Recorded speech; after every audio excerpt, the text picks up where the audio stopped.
स्वागत है आपका इनसाइड स्टोरी में और मैं हूं आपके साथ मुस्कान शास्त्री।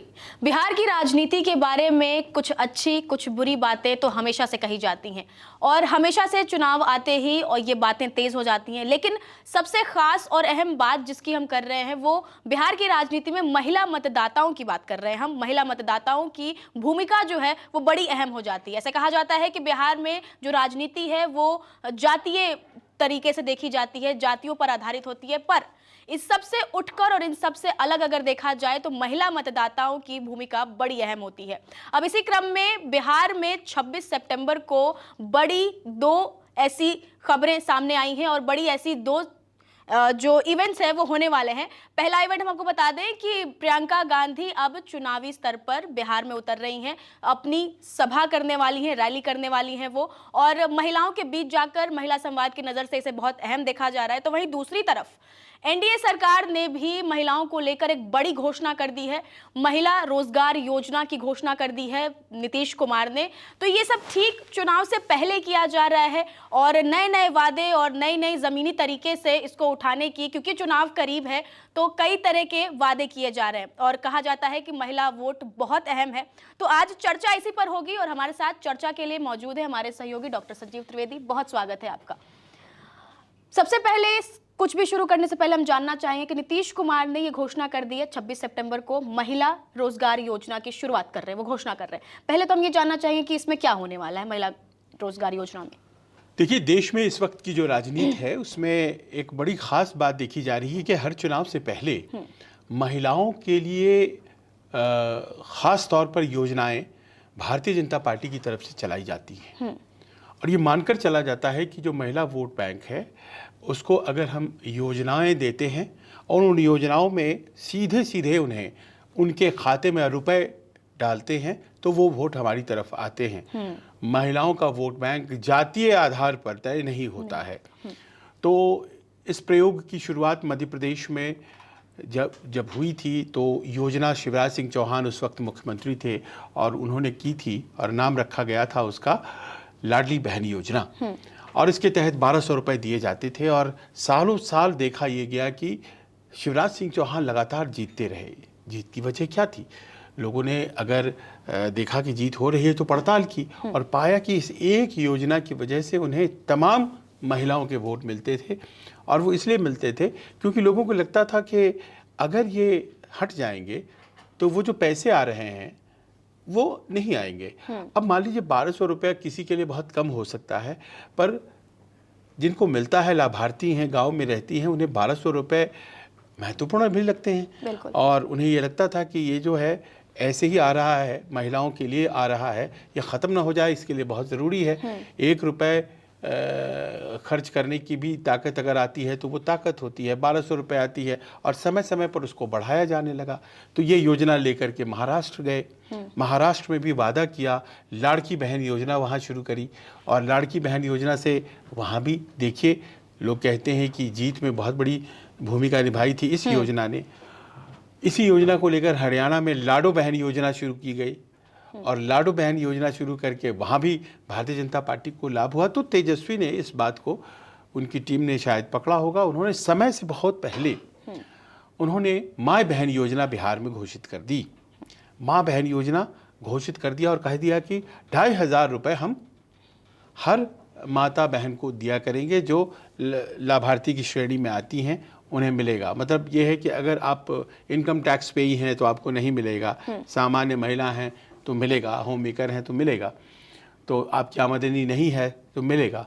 तो आप सोचिए कि जब उन्होंने घोषणा की थी तो अचानक से ऐसा लगा एनडीए की सरकार को कि ये तो हमारी योजना हुआ करती थी, हमने मध्य प्रदेश, महाराष्ट्र, हरियाणा हर जगह इसका इस्तेमाल किया है और इन्होंने पलट दिया उसको, 2500 रुपये देंगे। इतना ही नहीं, उन्होंने ये भी कहा कि जो बुज़ुर्ग और विधवा माताएं हैं उनके लिए 1500 रुपये दिए जाएंगे।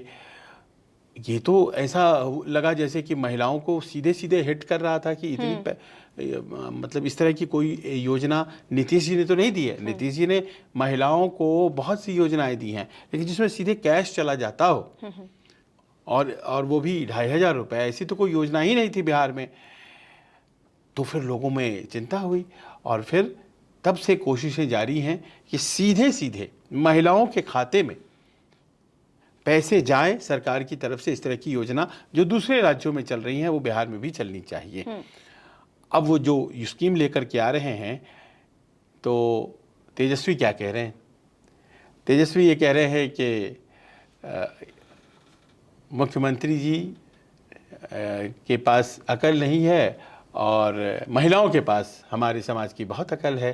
देखिए वो नकल करते हैं, नकल के लिए अकल चाहिए। तो उन्होंने उनका व्यंग्य किया, उपहास किया। आज वो महिला सशक्तिकरण के कार्यक्रम में थे पटना में, तो वो समझ चुके हैं इस बात को कि महिला वाला जो दाव है वो बड़ा मजबूत दाव है और उसकी एक छटपटाहट है और उसी की एक तर्ज कह लीजिए, उसकी कॉपी करने के लिए कह लीजिए, एक के बाद एक योजनाएं लागू की जा रही हैं एनडीए की तरफ से। और ये योजना जिसके बारे में आप कह रही हैं, 10,000 रुपये 7.5 लाख महिलाओं को उनके खातों में दिए जाएंगे कि आप अपना कुछ स्वरोजगार करिए। और जिसमें से ये देखा अगर गया कि बेहतर कर रही हैं वो, तो फिर उन्हें 2 लाख रुपए दिए जाएंगे 6 महीने के बाद कि अपने रोजगार को आगे बढ़ाइए। यानी कि महिलाओं को एक और योजना, इसके पहले भी नीतीश जी की योजना आई और वो थी कि 400 रुपये जिनको मानदेय मिला करता था उसका बढ़ा के उन्होंने 1100 रुपये कर दिया। तो इस तरह की योजनाएं वो भी अब ला रहे हैं जिसमें कैश, हालांकि उन्होंने शुरुआत से बहुत सी योजनाएं दी लेकिन सीधे कैश जाए, जिसमें सीधे सीधे पैसे उनके हाथों में जाए। इस तरह की नीतीश जी के पास योजनाएं कम थी और जहां हिट किया था तेजस्वी ने, उसको ऑफसेट करने के लिए, उसका इम्पैक्ट कम हो, तो यहाँ ये कार्यक्रम 22 तारीख को होने वाला था, अब 26 को होने जा रहा है। प्राइम मिनिस्टर यहाँ बैठ करके उसको, और अमाउंट भी इंक्रीज कर दिया गया, और इन अमाउंट भी इंक्रीज किया गया। पहले 50 लाख महिलाएं थी, 75 लाख महिलाएं कर दी गई हैं और व्यवस्था की गई है कि आप हर ब्लॉक में गांव-गांव इसे दिखाइए और बताइए कि सरकार क्या क्या कर रही है। तो ये जो महिला वोट बैंक है, और कई बार अब ये देखा जा रहा है कि बहुत से ज़िले हैं बिहार में जहाँ पुरुष वोट बैंक से मत प्रतिशत जो है वो महिलाओं का ज़्यादा हो रहा है। वो बाहर निकल करके वोट दे रही हैं एंड नॉट नेसेसरली वो अपने पति के या भाई के कहने से वोट दे रही हैं। उनको जिनको वोट देना है वो उनको वोट दे रही हैं। ये कहना वाजिब है कि अभी तक सभी चुनाव में देखा ये गया है कि महिला मतों के ज़्यादा बड़े लाभार्थी नीतीश जी रहे हैं, इसमें दो मत नहीं है। लेकिन क्या तेजस्वी ने ये जो माई बहन योजना के पासे के ज़रिए उनकी वो स्थिति कमज़ोर कर दी है और इसी कारण से ये देखा जा रहा है कि प्रधानमंत्री को लाया गया है और एक इतना बड़ा कार्यक्रम किया जा रहा है। दूसरी तरफ बात करें अगर महिला की, तो प्रियंका गांधी भी अब जमीनी रैली पे उतर रही हैं। वो ठीक चुनाव से पहले अब मोतिहारी में वो भी दूसरी तरफ सभा करने जा रही हैं। तो कितना फायदा हो सकता है प्रियंका गांधी के जमीन पर उतरने का चुनावी तौर पर देखा जाए? तो कांग्रेस ये मानकर चलती है कि महिलाओं के लिए सबसे ज़्यादा उसी ने किया है राष्ट्रीय स्तर पर, और महिलाओं को आगे लाना सियासत में वगैरह वगैरह, सबसे ज़्यादा काम उन्होंने किया है। और महिला सशक्तिकरण का एक फेस है प्रियंका गांधी, ऐसा कांग्रेस वालों को लगता है। और आपको उत्तर प्रदेश का चुनाव याद होगा जिसमें कि एक नारा दिया गया था, लड़की हूँ लड़ सकती हूँ। उत्तर प्रदेश के 2017 के चुनाव थे, लड़की हूँ लड़ सकती हूँ।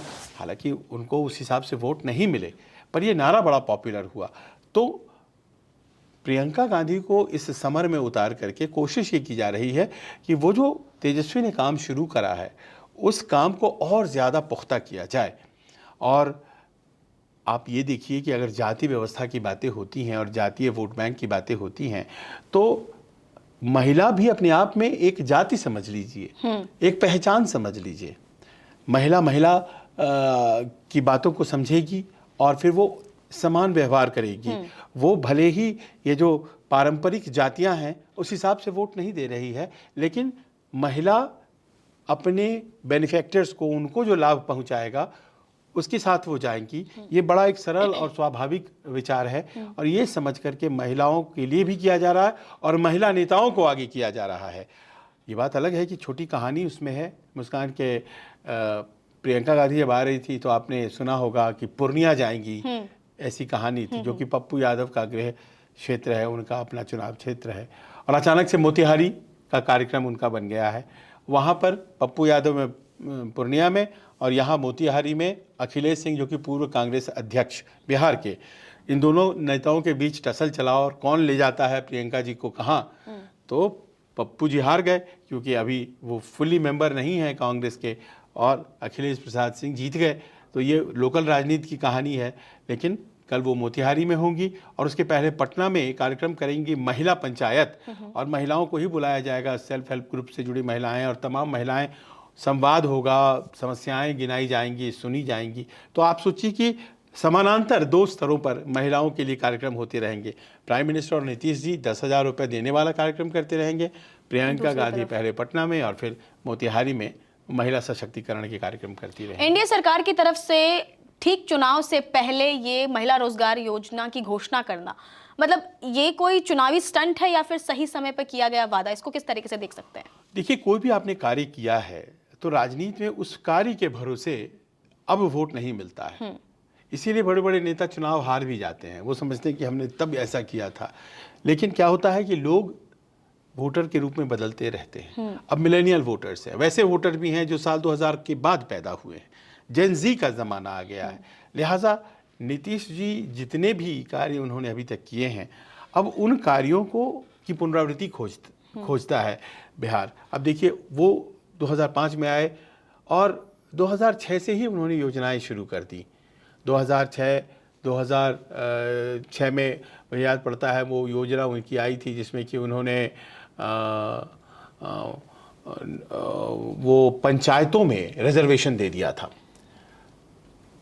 50% रिजर्वेशन। जितनी भी पंचायत हैं उसमें चुनाव होंगे तो पंचायतों में रिजर्वेशन, यानी कि आपने वो जो पंचायत सीरियल देखी है तो उसमें महिला है ना, वो सीरीज जो बनता है, तो महिला इसीलिए हैं क्योंकि ये सिस्टम बिहार से ही चला कि कुछ पंचायतें जो होंगी वो रिजर्व हो गई महिलाओं के लिए। तो मुखिया पति वाला कॉन्सेप्ट आया कि भाई वहाँ से मुखिया जी लड़ा करते थे, जीता करते थे, अचानक से उनकी सीट रिजर्व हो गई महिलाओं के लिए, तो क्या करें, तो अपनी पत्नी को बना दिया। और मजबूत तो थे तभी तो खुद मुखिया थे, अपनी पत्नी को बना दिया और खुद मुखिया पति बनकर घूमने लगे। तो सोचिए कि कितना पावरफुल कॉन्सेप्ट आया। उसके ऊपर उन्होंने सीरीज़ बना डाली, जो भी उनके निर्देशक रहे होंगे। तो ऐसे बिहार और उत्तर प्रदेश में तमाम रिजर्वेशंस कर दी गई और ये शुरुआत जो की थी ये किया था नीतीश कुमार ने। पंचायती राज व्यवस्था तो हमारे यहाँ बहुत दिनों से है, 73वें संविधान संशोधन से है, लेकिन एक नायाब योजना थी। मुख्यमंत्री की बाइसिकल योजना बहुत पॉपुलर हुई थी कि बच्ची को साइकिल दो ताकि वो स्कूल पढ़ने के लिए जाए। ये बड़ा ही शानदार उनका रहा और बहुत ही क्रांतिकारी दृश्य देखा, जो गांव-गांव में बच्चियां जाती थीं, लेकिन पैसा वाला कार्यक्रम नहीं था। उसके बाद उन्होंने साल 2000, अगर मैं गलत नहीं हूँ तो 16 की बात है, उन्होंने ऐसा कार्यक्रम चलाया जिसमें कि महिलाओं को राज्य की सभी नौकरियों में 35% आरक्षण।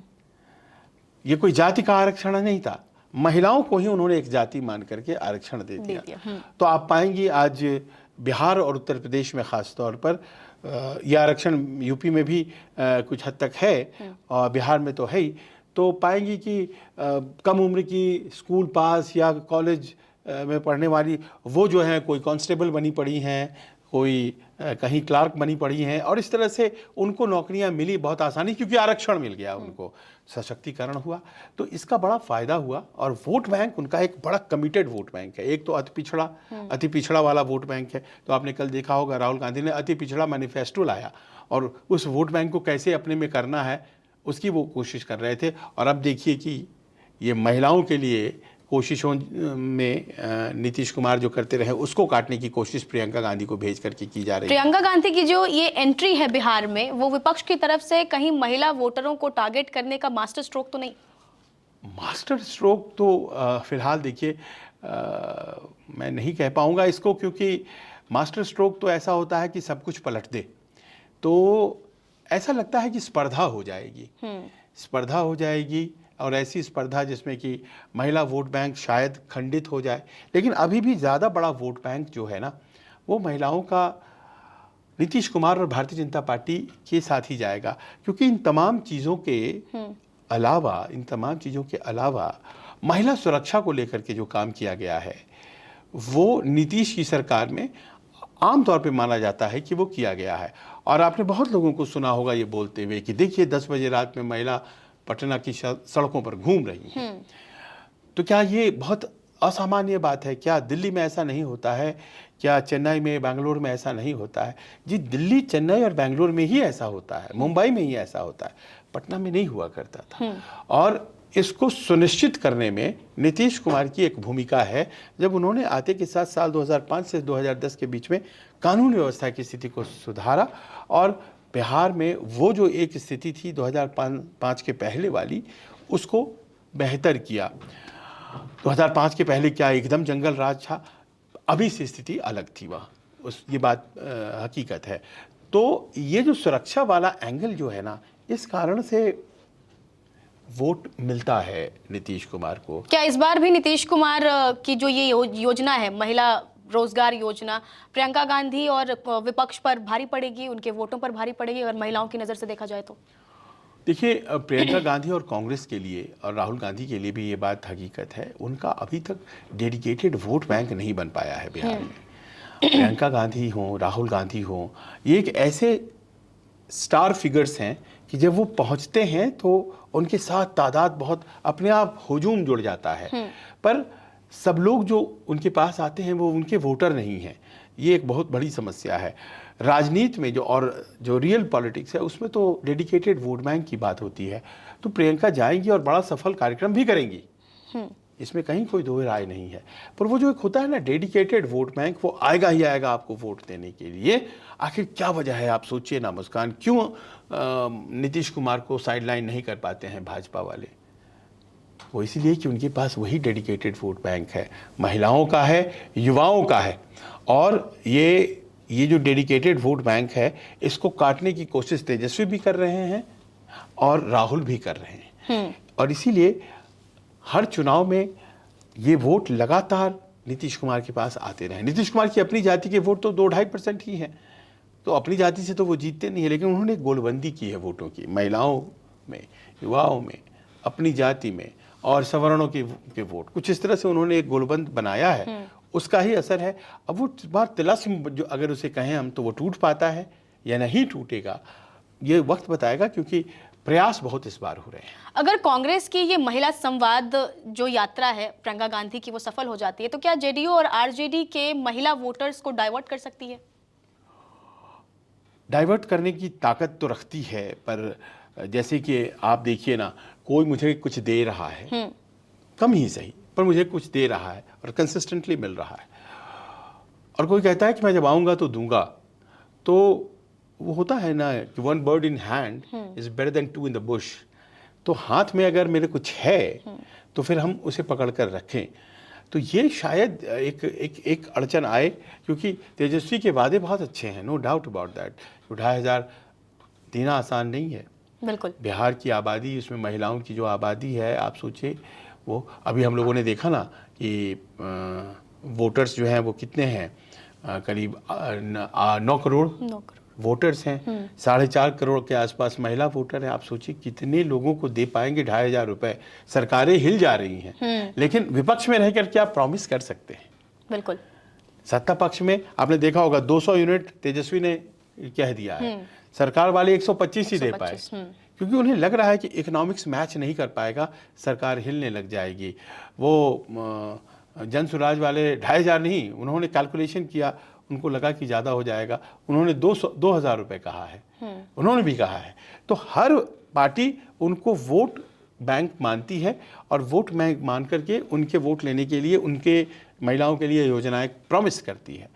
मेरा सिंपल पॉइंट ये है कि महिलाओं की जो भूमिका है वो सिर्फ मतपेटियों तक है क्या? बिल्कुल। सिर्फ और सिर्फ वो दबा दें वोट आकर के और आपको वोट दे दें, इसी तक है क्या? बिहार की राजनीति इससे आगे नहीं निकल पाई है। अभी भी कम से कम 40 सीटें ऐसी हैं बिहार में जिसमें आज़ादी से लेकर आज तक कोई महिला प्रतिनिधि बनी ही नहीं। सोचिए 243 सीटें हैं, उसमें से 40 सीट्स ऐसी हैं जिसमें कि आज तक कोई महिला प्रतिनिधि एमएलए बनी ही नहीं है। तो आप सोचिए कि भागीदारी देना है या सिर्फ पैसे देने हैं, और ये दोनों अपने आप में एक ऐसी बहस है जो शायद अगर प्रियंका एड्रेस करती हैं तो वो ज़्यादा बड़ी बात होगी। बहुत बहुत धन्यवाद तमाम जानकारी के लिए। तो ये तो देखना होगा कि महिलाओं की भूमिका इस बार के चुनाव में कैसी रहती है और किस तरफ ये वोट बैंक भारी पड़ता है। हालांकि सर ने जिस तरीके से कहा कि महिलाओं की भूमिका क्या सिर्फ वोट देने तक सीमित है या फिर उन्हें अधिकार भी देना उतना ही आवश्यक है। फिलहाल आप इस मुद्दे पर क्या कुछ कहेंगे, हमें अपनी राय कमेंट्स में जरूर बताएं। फिलहाल इतना ही।